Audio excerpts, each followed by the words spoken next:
তো আসসালামু আলাইকুম গাইস। আজি আমাৰ মুৰ্গীৰ বয়স হৈ গ'ল 13 দিন।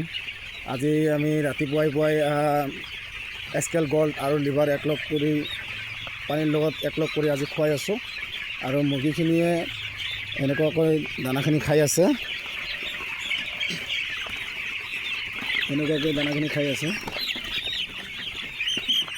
পুৰা হুলস্থুলকৈ খাই আছে।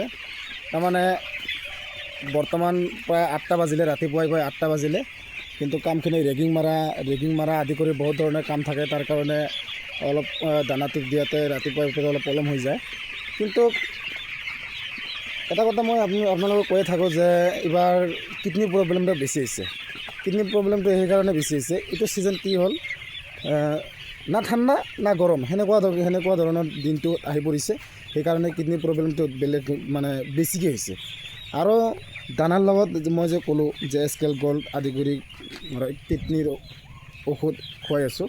তাৰমানে আমি বস্তা খুলি তিৰপালত মানে ঢালি লৈ পেলাই ঔষধ পানীৰ লগত একলগ কৰি ছটিয়াই বা স্প্ৰে মেচিন, কেতিয়াবা স্প্ৰে মেচিন ইউজ কৰোঁ, কেতিয়াবা বাল্টিত পানী দি পেলাই 1 লিটাৰ 100 গ্ৰামত 10 লিটাৰ পানী দি পেলাই সেনেকৈ খুৱাই দিওঁ।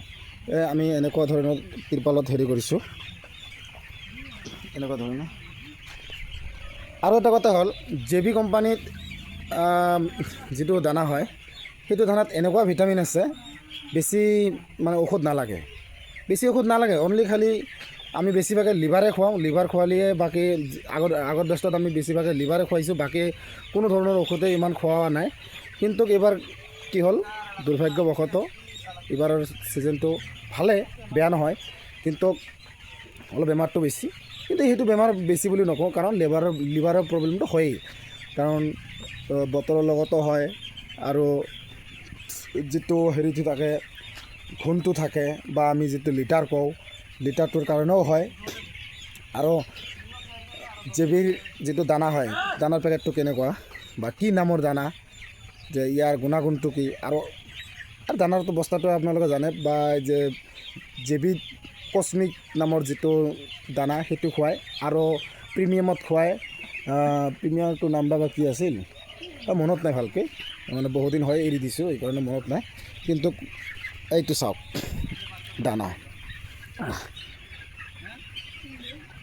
Cosmic premium poultry feed.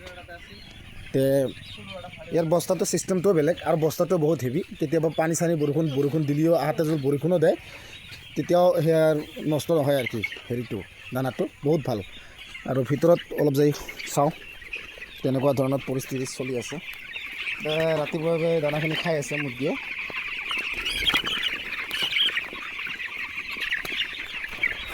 আৰু এটা কথা মই কৈয়ে থাকোঁ যে পানীখিনি ভালকৈ চাফা কৰি দিব লাগে। পানীখিনি হৈছে মেইন, কাৰণ যিমান দানা খালেও যদি পানীখিনি যদি চাফা নাথাকে, পানীখিনি যদি ভাল কৰি চাফা কৰি দিয়া নহয়, লিটাৰ আৰু দানাৰ ডাব্বাখিনি যদি ভালকৈ চাফা কৰি দিয়া নহয়, তেনেহ'লে কিবা নহয় কিবা এক নম্বৰ প্ৰব্লেমটো হ'ব। পানীটো যদি বেয়া পানী খায়, তেওঁলোকেতো মানে চুচৰি থাকে, ইয়াত তাতে ঘোণখিনি যায়, লিটাৰখিনি যোৱাৰ পিছত তাতে এটা প্ৰব্লেম হয়। কি হয়, লেতেৰা পানী খালে ইয়াৰ লেট্ৰিনটো বেয়া হৈ যায়, তেতিয়াহ'লে পাতলা পায়খানা কৰে আৰু লাল হয়।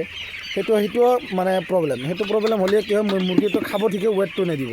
সেইকাৰণে ৰাতিপুৱাই পানীখিনি এনেকুৱা কৰি চাফা কৰি দিব, যাতে কোনো ধৰণৰ পানীত কোনো ধৰণৰ বেয়া বস্তু নাথাকে।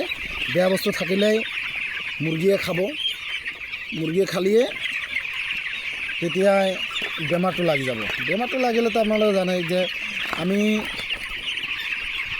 মানুহে যে বিলাহী খেতি কৰে, ঠিক বিলাহী খেতিৰ নিচিনাই এই পল্ট্ৰি মুৰ্গী ফাৰ্মটো চেম এনেকুৱা।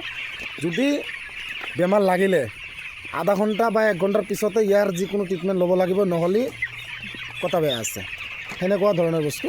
সেইকাৰণে সকলোৱে যিবিলাক পল্ট্ৰি ফাৰ্ম কৰে বা ব্ৰইলাৰ ফাৰ্ম কৰে, তেওঁলোকক মই এটা কথাই কৈ থাকোঁ যে সকলোৱে লাগি থাকক, ভালকৈ পৰিশ্ৰম কৰক। ভাল পইচা আছে পল্ট্ৰি ফাৰ্মত। আৰু যোনে পঢ়া শুনা কৰি বেকাৰ ঘূৰি আছে, তেওঁক মই এটা কথাই কৈছোঁ যে দেউতাকৰ পৰাই হওক বা নিজে কেনেকৈ জিবা কৰি হওক, যেনেকৈ হওক 1 লাখ টকা এটা যোগাৰ কৰা। আজিকালি 1 লাখ টকা যোগাৰ কৰা বেছি ডাঙৰ কথা নহয়। 1 লাখ টকা এটা যোগাৰ কৰি পেলাই 100 ফুটি এটা ফাৰ্ম দি লওক ঘৰত, দি তাতে লাগি থাকক। বাহিৰতো যাব নালাগিব, বাহিৰত বা মেঘালয় যাব নালাগিব, বেংগলোৰ চেংগলোৰ কেৰেলা চেৰেলা ক'তো যাব নালাগে। মই কৈছোঁ মাহত এতে 1 লাখ টকা খৰচ কৰি এটা ফাৰ্ম উঠাই লওক। যোনে যি ভাল পায়, ব্ৰইলাৰ ফাৰ্ম কৰক, লেয়াৰ মুৰ্গী ফাৰ্ম কৰক, কয়েল পাখিৰ ফাৰ্ম কৰক, গৰু ফাৰ্ম কৰক, যি ফাৰ্ম কৰে মাহত 30-40 হাজাৰটো ইনকামটো হ'বই। এইটো মাছ বি টেনশ্যন নাই। ময়ো সেইকাৰণে ঘূৰা ফুৰা নকৰি ময়ে লাগি গৈছোঁ, কাৰণ বহুত জেগাত ঘূৰি ফুৰি চাইছোঁ, কাম নহয়। নিজৰ জেগাৰ নিচিনা ইনকাম কৰা জেগা ক'তো নাই, মই দেখা পাইছোঁ। সেইকাৰণে মই আজে বাজে বাদ দি পেলাই মই ফাৰ্মতে লাগি গৈছোঁ। তো আজিৰ ভিডিঅ'টো এইখিনিয়ে। সকলোৱে লাইক কমেণ্ট শ্বেয়াৰ কৰিব। আৰু যোনে ফাৰ্মাৰ আছে প্লিজ মোক কমেণ্ট কৰি জনাব যে দাদা মোৰ এটা ফাৰ্ম আছে। কি ফাৰ্ম? লেয়াৰ মুৰ্গীৰ ফাৰ্ম না ব্ৰইলাৰৰ ফাৰ্ম না লোকেল মুৰ্গীৰ ফাৰ্ম না কয়েল পাখিৰ ফাৰ্ম, কি ফাৰ্ম আছে মোক অলপ জনাব কাইণ্ডলি। আজিৰ ভিডিঅ'টো এইখিনিয়ে। আসসালামু আলাইকুম, টাটা।